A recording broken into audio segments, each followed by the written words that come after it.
Welcome back, everybody, to For the Love of Indy. We're here. We are so back. We're back. We are so back. It is not the death of IndyCar. Thank goodness. That was temporary. It was just a blip on the radar. Really bad 2 months of racing, and Detroit delivers the best race of the season, easily hands down so far. Yeah. And that's... Well, some people think 500 was the best, but we're going to say Detroit's the best. No, I'm going Detroit all day. And you can fight me on that one if you think the 500 was better than that. I don't know. I think that race was intense. It was exactly what I needed. It's what every IndyCar fan needed because there was so much action, so much uncertainty, so many different strategies, so many unexpected twists and turns and bumpy roads. Yeah, I think it's the medicine, like, after a serious illness that... and I don't know exactly what made it so much better, because we were still obviously suffering with the hybrid, and we're still suffering with the wrong tires, and I think the only thing that really came to deliver was... crappy roads of Detroit. The track itself. And just the fact that it was so tight and narrow, but somehow that circuit layout worked for a good race. And I was worried that, so cars can do the restart now, and last time with Detroit, you know, anyone that got caught, and their car went off, they couldn't turn it back on, and so I was really worried that we wouldn't get very many yellows, but we had more than yellows, and we even went red. Yeah, it was. They were sitting there in the pit lane. I mean, it's crazy. We haven't seen that for a long time. Pre-race guesses on my end were, well, one was actually right. Yeah. You guessed Ferrucci. I got Ferrucci somehow on the podium as like a joke, and that actually happened. Shh, don't tell him it was a joke, though. And because that was just a spitball. I mean, AJ Foyt's been looking good. Ferrucci's been looking good. He had a good 500. He's been in the top 5. He's just like sitting there, just itching to get in that top 3 on a podium. And, right. And so he got his best career finish, but also the best street road course finish for AJ Foyt in like the last over a decade.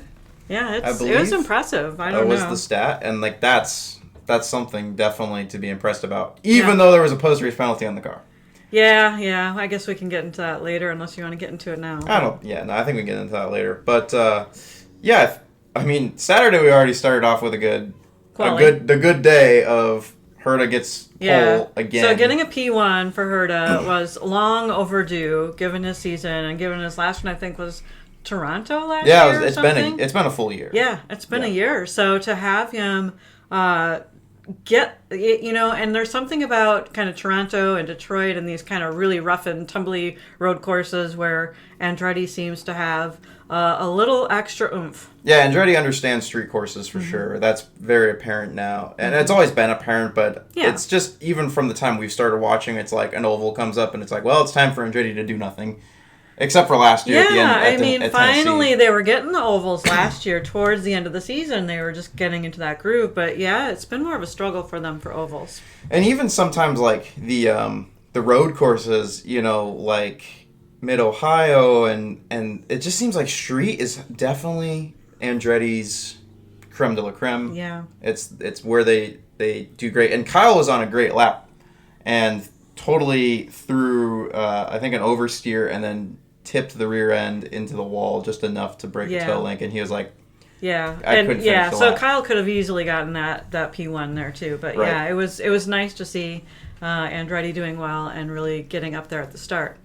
But the start of the race for Colton wasn't very good. No, I mean, he gets away.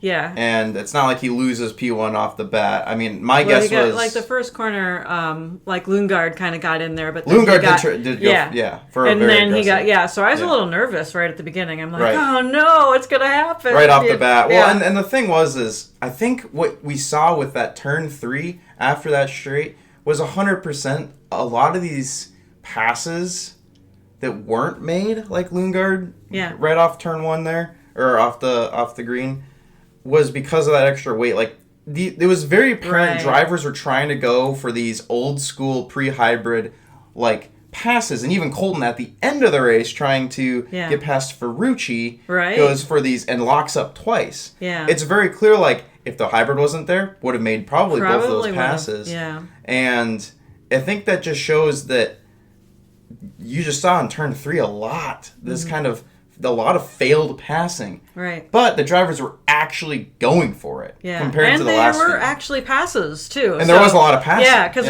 you get worried that, oh, gosh, it's going to be another just follow the leader, and there's not going to be passes, and the only time they'll be able to gain with their strategy is the pit stops. And then the pit stop with the double lane pit stop in Detroit's a little bit more funky, too. But it seems like they managed that really well. Right. And I think a lot of people before the race started were like, oh, this is going to be just like Monaco for F1 in that sort of sense. And it ended up being way better than Monaco.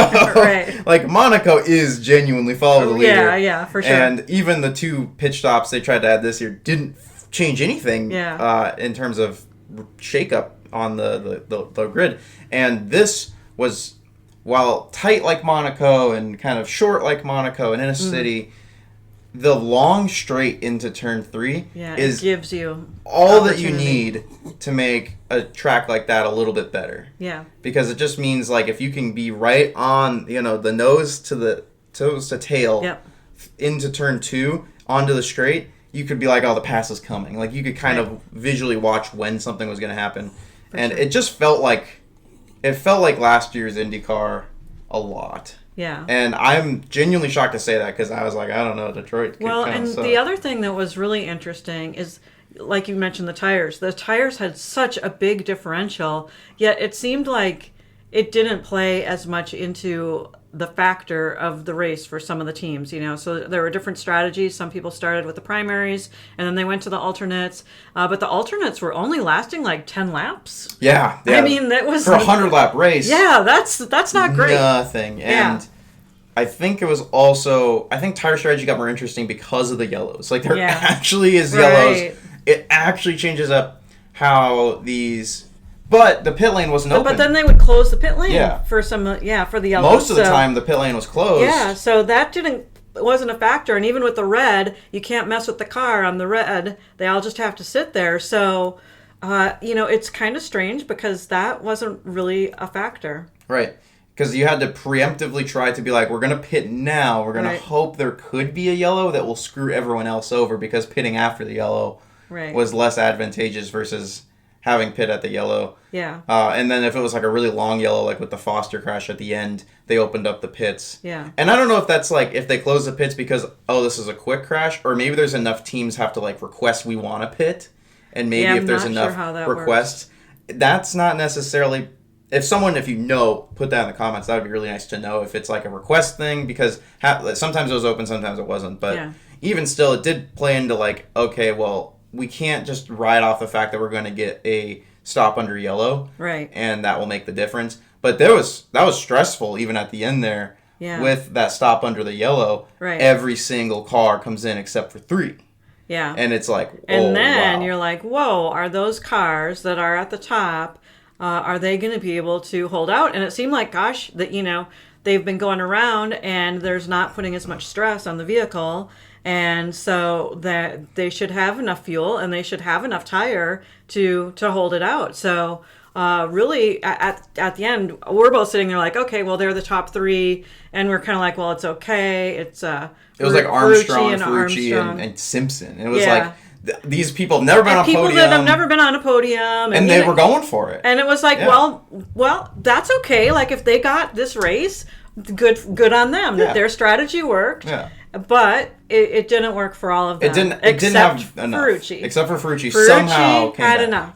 And for me, that was a combination of he was on that same strategy, but there's something about his driving and his aggressiveness when I see him. Like, there's a reason that he's been towards the top, and maybe it is just the AJ Foyt car. I'm not sure. I think the Foyt car is, compared to Simpson's car and the 66 car, like, is probably, the 14 is just a better car. Yeah. He said especially, was like, that red, my tires were gone, and the red saved me. The red saved him. He's like, the red saved me. Yeah. And somehow the car came back after the red, which is very odd to hear. Yeah, because the other two cars didn't come back. They weren't able to hold it. And Kirkwood was able to move up. Herta was able to move up. They were able to keep advancing. And then when they were moving up, it was like, whoa, wait a minute. We might actually have a chance to win this. So that was exciting. It was a really exciting finish. And really, it was down to the last lap where you just didn't know. Oh, yeah, in terms of being a Herta fan. Yeah, like, in the second and third and fourth, who was going to be there. I mean, Kyle had kind of taken off, and he was pretty much assured as long as he didn't make any mistakes, he was going to get the green and get the he was driving with a broken wing plate. Yeah, that which too. Which is also crazy. And he's like, it made no difference.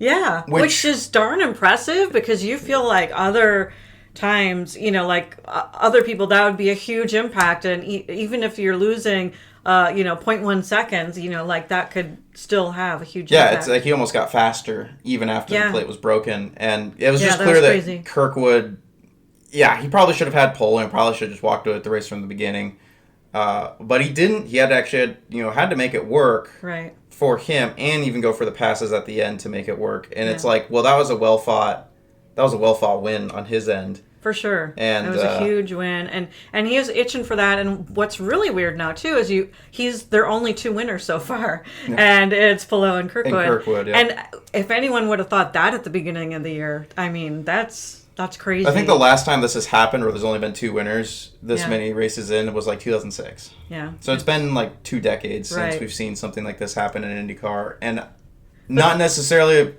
I would say it's not necessarily for the better. Right. I like Kirkwood, and obviously I would prefer that Kirkwood was winning all these races if I had to pick somebody. Right. But I do like having a variety of winners. Right. And maybe now this is that turn to getting, because we've got some other races coming.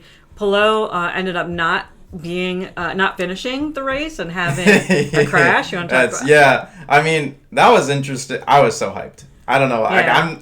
And not that, like, he's a great guy, and he's racing really well, and he's having a great season, and it's not to like rain on his parade, but he's had so much good luck, and so to have a little bit of misfortune in this race was like almost like a relief in a way for watching. And apparently there's like a post Indy 500 win curse kind of thing that's been going on, where you finish really poorly in the race after the 500, even if you're on a good streak. That kind of makes sense, though. They have so many media appearances and so much time, and really their focus is no longer the race as much as it is still the 500, and so it's really not surprising. I would think you'd be pretty exhausted. I wasn't really worried about him even winning, which was the nice thing to begin with. Was like that the 10 was really not in the running much at all. Yeah. I mean, he got into fast 6 and then puts the slowest time down in the fast 6. Yeah, and it's like, and that could have been a tire strategy thing, and they were just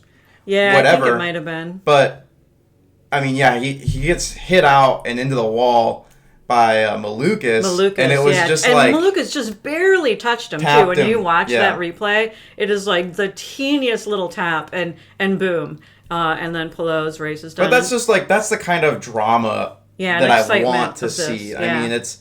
Even if it was Palou winning all the races, if it was even maybe Kirkwood was winning all the races, I would probably even still get tired of Kirkwood winning all these races. Yeah, for sure. Like, and then to see that person just finally, it's like, oh, he just finally didn't have a good day. Yeah. Because we've just been waiting for a different result. Yeah, we just want it different at this point. And just to mix it up. And then it also brings the point deficit down a little bit. That's a big deal, from him not getting like 6th place worth of points to getting, at the bottom and not getting the points. So that then brings everybody up a little bit, and it's not so overwhelming. It's still like seems like he's got the championship. It's like a 90. It's still a 90-point lead. Like, yeah, I mean, it's up there. You would have to really have some bad next few races to really bring Pato into contention, really bring Kirkwood into contention. But there's at least some proof that it could happen finally. Yeah, it just doesn't feel so overwhelming for Palou, and we're expecting that he probably wins it, but at this point it's nicer to see a smaller gap in that second place, third place. It's just competition, I mean, this is the competition you want to induce and introduce into the series, and especially after the first like 6 race run we had. Yeah. Like Detroit was much needed breather, and I really hope that what we got in Detroit can transfer into the rest of the races of the season. Right. That sort of excitement, and it was just like you got done watching the race and you're just like, wow, that was a race. That was worth watching. I that was fun. Yeah. Sweating to the end as a Herta fan, especially after 2 bad lunges onto Ferrucci. Yeah. And then now we're in defense mode with no push to pass against Power at the end, and we were able to at least position the car beautifully on the last lap to not get the pass done. And once he knew that pass wasn't made in 3, it was like, okay, third place is locked in. Yeah. Which I like to see that. I mean, it's just like, oh, you didn't just need push to pass to defend. Like, that was a defense on pure like racing positioning and prowess, and it was just like I was nervous. I was so nervous. Oh, yeah. So, well, this is one of the races, too, where they were showing a lot towards the end, the push-to-pass numbers. But I wasn't really seeing anything for the hybrid. Was the hybrid even making a difference in this race? It seems like they're trying not to mention it as much. Yeah. They're downplaying it. Maybe. I mean, this race, I don't think I saw the hybrid graphic like once this weekend. Yeah, I don't know. And we actually saw the tire graphic. We saw the numbers for the push-to-pass numbers. We still didn't see pit stop numbers. Pit stop numbers are still not there. It was almost perfect, right? And then, of course, that would have been so nice to see. Even if it was like, oh, here comes Kirkwood by himself in pit lane. Right. Just, why not? What was really funny is there were a few times where they would put the name of the driver in the bottom right corner, and it's like that's where you would put the timer, and they just had the name of the driver and then like their sponsor, and they didn't put up the number, and you're like, why are you not putting up the number? Right. And they have the numbers. Yeah, they have the numbers, so come on, you guys, let's do this. I'm not asking for barely anything. I mean, it's like a drop in the bucket, but it would just really make it that much better. Right. Thankfully, we did have a race that was entertaining after a while, we didn't really care too much about that. We were just so engrossed in what was happening on the track, and it was crazy. It got a little scary, though, when we got the red flag with the drivers and, making sure that they were okay. Because I thought, like, Rosenquist, like, he really hurt his leg. He said, my leg hurts. Yeah, he said his leg hurt, and then he wasn't getting up, and then they rolled him away. Like, he didn't walk away. And so that's always a little nerve-wracking and frightening when, the driver isn't going on their own. Yeah, and that was a huge shunt. I mean, that was... And Foster, like, massive. got hurt, too. And then we're like, did he hurt his leg, too? I mean, he was, he was way into the tires for that. Yeah, I mean, and that was purely just a suspension bolt failure. I mean, I think it's kind of what he said. He's like, we don't really know exactly, but it's clear that the control arm popped off. Yeah. And so some of these, it will look like the tire pops off or the arm pops off. And some of it's like, is it because it's so bumpy in Detroit? Right. The roads are just that crap. Yeah. That the roads are so bad that your car is just hanging on for dear life. And then the littlest thing, it just tweaks and breaks that one part that in a smooth course, it wouldn't be an issue. But because the roads are bumpy. And so, I think some of the drivers don't enjoy driving this track in some ways because of that bumpiness. I mean, when you're watching some of the onboards, it looks uncomfortable. It looks really like a struggle. I mean, this is not a race where you want to, you want to deal with those bumps for so long. But yeah, I mean, I think it's such an intense race that probably after a while when you're driving, you don't pay attention to those bumps. You're paying attention to all the other things. Right. And RLL had a terrible day. Yeah. Kind of going off of Foster's woes at the end, but Devlin's car loses a wheel nut. Right. And then Rahaal's car, I think, also lost a wheel. Yeah, I think like all they of just them all had wheel failures. Wheel failures, yeah. Which is really odd. It is really odd. Weird. I feel like they're all on the same side of the car too. Was it always on the right or the back right or it might have been. Yeah, I don't know. That'd be curious to figure out the stat to that too if anybody knows. I don't know. I'm just trying to like recall it in my brain what was happening, but yeah. Yeah, I think it was just a lot of bad luck for them, and obviously Rossi didn't have a great day. If we're looking at other drivers, Yeah, we were really Malukas had a decent start, and I don't think he really finished that well. Yeah, but Malukas was P2. Yeah. Starting off, and it was like, wow, that was exciting for him to be up there. Yeah. I mean, the Foyt cars clearly have gotten a lot better. Yeah. And Malukas is clearly a top tier driver at this rate, I'm willing to say. And he's also just a really cool guy. I mean, when you meet him, it's just like, he's just, I mean, it's like talking with me. He's chill. In a way. It's kind of like, him and I are very, same age, almost to the day. And just a few days apart. Very similar kind of vibe, I guess I would say. And he's just really cool, and it's cool to see him doing well. Was up there right at the front too, but that I don't remember off. Where he. Yeah, Ericsson had a bad day. Apparently, they biffed a pit stop in the 28 crew. Okay, but 26 crew did not mess up the pit stop. They were even showing on TV all of the missed pit stops. And there was one that it was just like, don't jinx them. And then, of course he had a good stop. And we're like, oh, yes, finally, all of his stops. Well, and they showed a pit stop that they didn't even show in the 500. Apparently, after our drive-through penalty, we also screwed up a pit stop. Another pit stop. It was just like... Yeah, which we didn't even know about. I didn't even know about that. No one said anything. Maybe it's good we didn't know about that, because we would have been even more upset. I was already in a kind of a bad point, and that late in the race to have seen that, it would have just been, I think, some icing. And after each successful pit stop, it was like, let's go, boys, come on, you did it, you actually did a pit stop right. And I know they need to give an internal award to the 26 crew for their wonderful pit stops for the week, because that really made a difference. That really did make a difference between if he was going to be third or fourth. I mean, but I do believe we lost P1 because of going a lap later. Oh, that's right. Undercut versus overcut. Kirkwood did an undercut in the first stop. Right. And that was just enough to edge us out. Right. And did we go the stop after or two stops after? It was like 1 or 2 laps after. I feel like, and then, And I don't know, part of me wonders, like, Kirkwood's obviously a street machine in terms of just great on the street. Yeah. But Herta was also really good. Yeah. And part of me just wonders half the time is like, is Brian Herta just that much better than Rob Edwards? Yeah. The Brian Herta thing, I mean, I know that they switched Colton and, father-son doing that you can feel like that tension, right? But Brian Herta's strategy with Kyle has really been really good. Yeah, but I also think if there were any internal issues with... My guess is it's either because of, like, a conflict of interest and we just don't want to have that, which makes sense.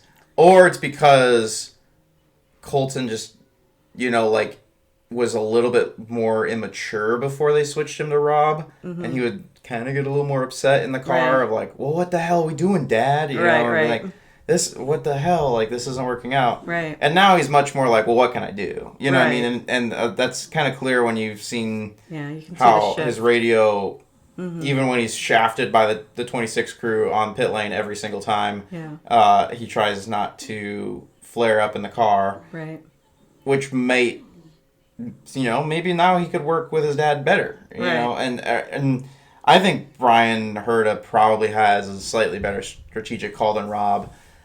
Not to say that Rob's bad because we've won races with Rob, but I don't know. I mean, it seems like Kirkwood's been having a lot better luck with that. There's so many other things, team. And it could be a factor though too. And Kyle's a good driver. I mean, he's coming of age in his own way too. So it's great to see that. It's cool to see, how he's so intense in the car and then so super chill in Florida when he's on his boat and when he's, relaxing and, like getting away from it all. And so like that contrast with his personality, it's fun to see some of that. So. Yeah, I think so. I mean, I'm really complaining about, in my mind, very minimal at this race at this point where it's like, oh, I really wish Herta would have won over Kyle. But it's like, both of those are a good day. Yeah. And even still, like, finally getting on the podium as a Herta fan is like our small little rewards a bit at a time. Yeah. No, it's good. It's good to get P1 and on the podium. It's Colton said with his post-race interview, it's not what he wanted, but if he knew going into it that he would get on the podium and get third, he would have been just happy with that. It would have been good enough, yeah. So, in retrospect and as things go along, getting back up there is really good. So we have, at the end of the race, Fox did a good job. I feel like overall, in general, I feel like the track has been renewed. They just said in the last few days that they renewed Detroit. I didn't see that. Okay. Yeah, I saw that today, I think, online. And then they also, I think, like a 3-year renewal or something. So Detroit is going to be back. It's going to be there, whether people like it or not. But clearly, this race. Maybe they'll repave the roads. That'd be cool. Well, yeah, maybe they have some incentive to fix up at least some parts of it. Yeah, certainly. We'll see. Yeah, I think, and again, like, well, obviously, I'm gonna have a better outlook about the race because my drivers did well for once, for the my rare occasion that I get to celebrate, and that is part of it. But I also think there was genuinely a interesting race. Yeah. It wasn't just, I mean, there's yellows, there's reds. It was. And like I said, tense. Even if it would have been those 3 drivers with a different strategy at the end, that would have been fine too. So it was one of those things where it ended up being great for Team Andretti and a good solid Andretti 1 and 3. Happy about that for sure. So in general, it was a good race to watch, and it was fun. And afterwards, it felt good. It wasn't, the 500 was fairly depressing for all of us when we were watching anyway. But so this one, it was just like energizing and fun and exciting. And I do like reading what people on the IndyCar groups are saying. Yeah. And you can kind of tell what at least the fan public opinion is, right? And there's like is this a good race or not survey on one of them, and the 500 gets like a 60-40, good wasn't good, and I mean you got people that clearly are just like, and people that were like this was good. Right. This one was a like 90-10. Wow. Like this was a good race. Yeah. So in terms of fans were happy. What the fans are thinking, and people, even just if their other groups were like, great race, awesome. Like there was so much energy in the groups that I'm in for IndyCar that were just like, this was awesome. Right. And so it doesn't feel like we're just alone in that. Yeah, Fox News, or Fox for sports. Fox Sports. Having the channel, they got over 1 million viewers too. So it broke some records with viewership for this race. So that was good too, to see that after the 500, sometimes people, if they're unhappy with it, they just turn away and they don't watch the next one. But great viewership. Yeah, and I don't know where these views are coming from necessarily, because they don't really do a lot of social media promotion. Mm-mm. They're kind of their Instagrams are kind of dry, and maybe they're doing just a lot of promotion on like their Fox channels, and it's just they're all these boomers who only watch Fox channels are actually watching IndyCar for once. Yeah, I don't really know. They are getting more viewers, and they're up as a whole, cumulative over NBC from last year at race to race, 33% more. Okay. Overall, which that's a lot. Yeah. And so where is that 33% coming from? Is that from their Fox base that they pull from? Is it promotion in areas that I wouldn't consider? Because personally, I think there's still an issue of trying to promote this series to the younger audience. I think younger viewers just aren't maybe cycling in, and people are concerned about that. Right. And as a young viewer, I'm like, if this is a series of sports I'm going to watch for potentially the rest of my life, like that's something to be worried about, Like I'd hope there's fans with me, and it's energizing, though, to see those numbers, but it's and good to hear that. And even, like, if you've got all of these kind of groups that are online and having that split of saying, hey, this was a great race, and most people agreeing, so that's positive. So let's get into Ferrucci and how we're feeling about after-race penalties, because this is another big area, topic of conversation. Yeah, we're back. We're so back again with post-race penalizing drivers. Penalties. And there was a lot of interesting, that article you sent me that you're like, I don't know if you read this one or not. Right. I didn't read that. That was the first time I read through that. Yeah. They're only drawing the top 12 of cars after end of each race. They can't scrutinize all the cars in the race. Right. So, I mean, odds are, first off, with the 520 and 27 caught for modifying this EMS panel. Right. likely hurt his car was probably also. Yeah. That's. But they didn't see he wasn't in the top 12, so yeah. they weren't going to get there. Yep. And they don't do any procedure to go check the rest of the other cars right. that are in the same team, which they should probably fix that. But second off, we are seriously going hard on these post-race penalties. Right. Ferrucci gets a penalty for being his weight ballast to offset his driver weight right. is off by like a pound, half a pound. Like, it's not even that much, and they're like, yo, technically your driver weighs too little. But technically, like, the overall weight was okay. So that's where I listened to the Hitch and Rossi podcast, the Off Track podcast, and they were talking about just having it be consistent, because all of the other penalties over the last few races have been people have lost their position, and so this one, it's just the fine and the points, right? But not he still gets P2. Right. And so just having some consistency with that would be helpful. I think it would be nice. Yeah, I think that if I didn't want Ferrucci to lose. You know what I'm saying? Like, this is his first time up there. I would have felt really bad if he would have lost it. But on the other hand, I mean, Ericsson lost his, and so you're just like, and he was P2 for. And Doug Bowles was like, oh, but the severity, because it's the 500, everything needs to be penalized harder. Yeah, I get that. Does it though? A little bit. I mean, but also I feel like consistency is more important than putting this race different to other races. Right. I mean, having an exclusion of higher penalties for one race. Yeah. That isn't good on a series. Yeah. Like, it should be consistent across every single race. So, I mean, it does sound like they are planning to make some big changes for next year of how they're going to do this. And, so that's good. I mean, they're looking ahead. They're figuring it out. But in the meantime, the next few races, is this what we should expect now? Right. That somebody's going to be tossed off from the top three or potentially... lose money or lose points, and how does that all work? Yeah, it's like if we're gonna expect the band hammer, is going crazy or whatever, the penalty cannon is shooting like rapid right now. It's not fun to watch a race be like, that was an interesting race, or maybe it was a dull race, and at the end of the day, like, that the points are you have to find out what the actual results are after the fact. Right. Apologies if you can hear our neighbors mowing at literally 9 o'clock at night. Yeah, 9 o'clock at night in Iowa, and our neighbors do a lot of lawn mowing. Thanks, guys. Really? That's a little crazy. That's the wildest it's been. Anyways. Yeah, that's pretty crazy. But yeah, it's like, I want to be able to watch a race, have the race be done, and know that that's kind of the result. Like, I get that they need to try to make it stricter, make sure all the cars are better in spec, but right. It's not fun from a viewer perspective. Yeah. And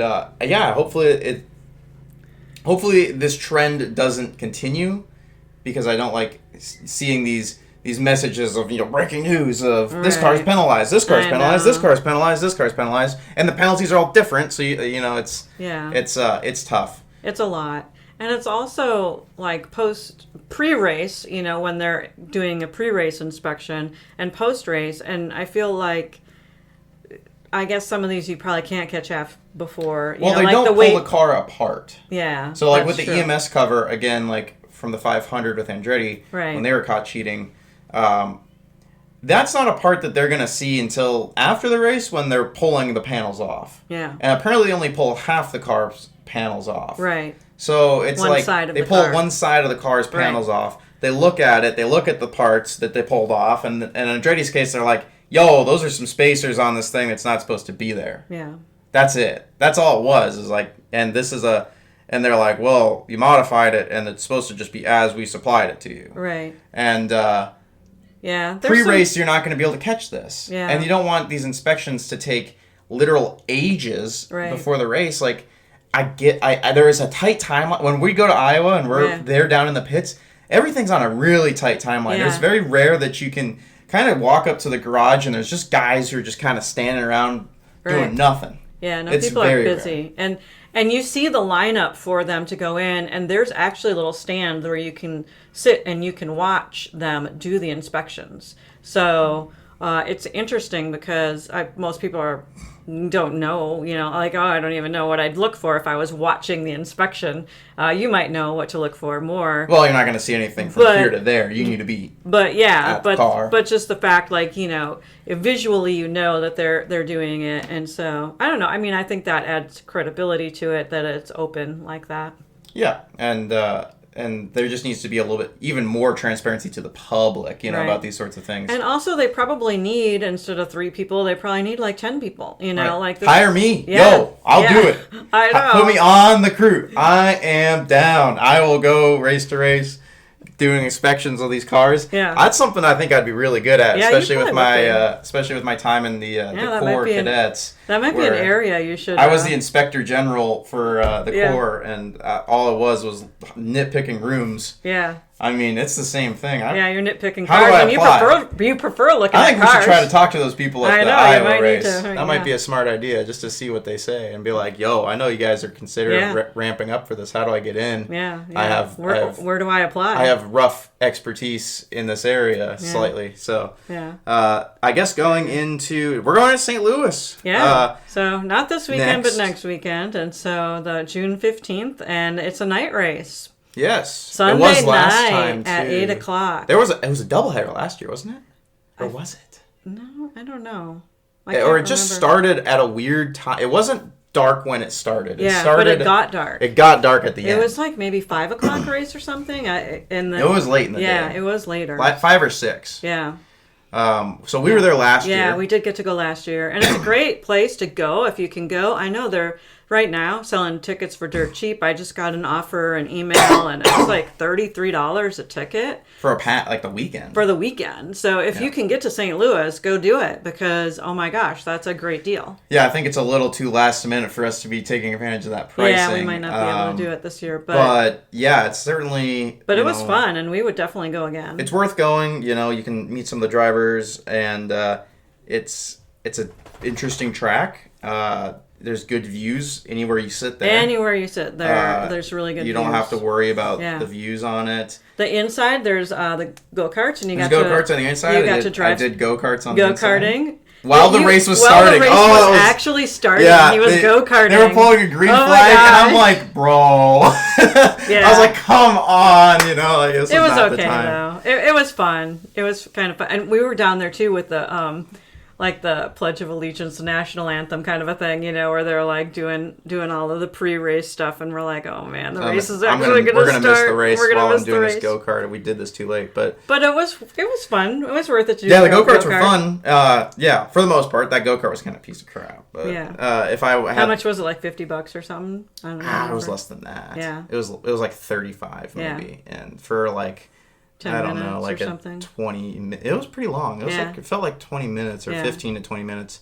It was fun, but certainly worth going. I think this is the race where I really want to determine if our trend is on the up or if it's kind of like that was the exception race. Well, and is it since the 500 is the first oval, so really it's like the second oval, right? And I would say it's arguably like the first real oval because they don't run at this track. They don't run the super speedway setup, so they're running the standard wing and they're running the standard front wing and rear wing. Okay. And they're trying. It's about a mile, right? Isn't it around a mile? Mile and a quarter, I think. Yeah, a little bit. Yeah, a little bit over a mile. Slightly over a mile, so it's pretty short. That's why they don't run the super speedway setup, which will also change probably how these cars handle a lot, because they set these cars up for ovals with the speedway stuff, and then they have to kind of convert that aerodynamic profile into the bigger wings. Mm-hmm. That definitely changes how they run.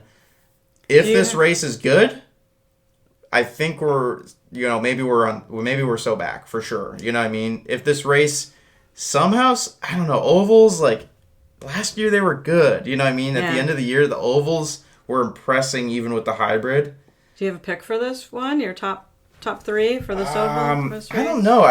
Now I'm like, do I still put Palou number 1 because like it's safe bet? No.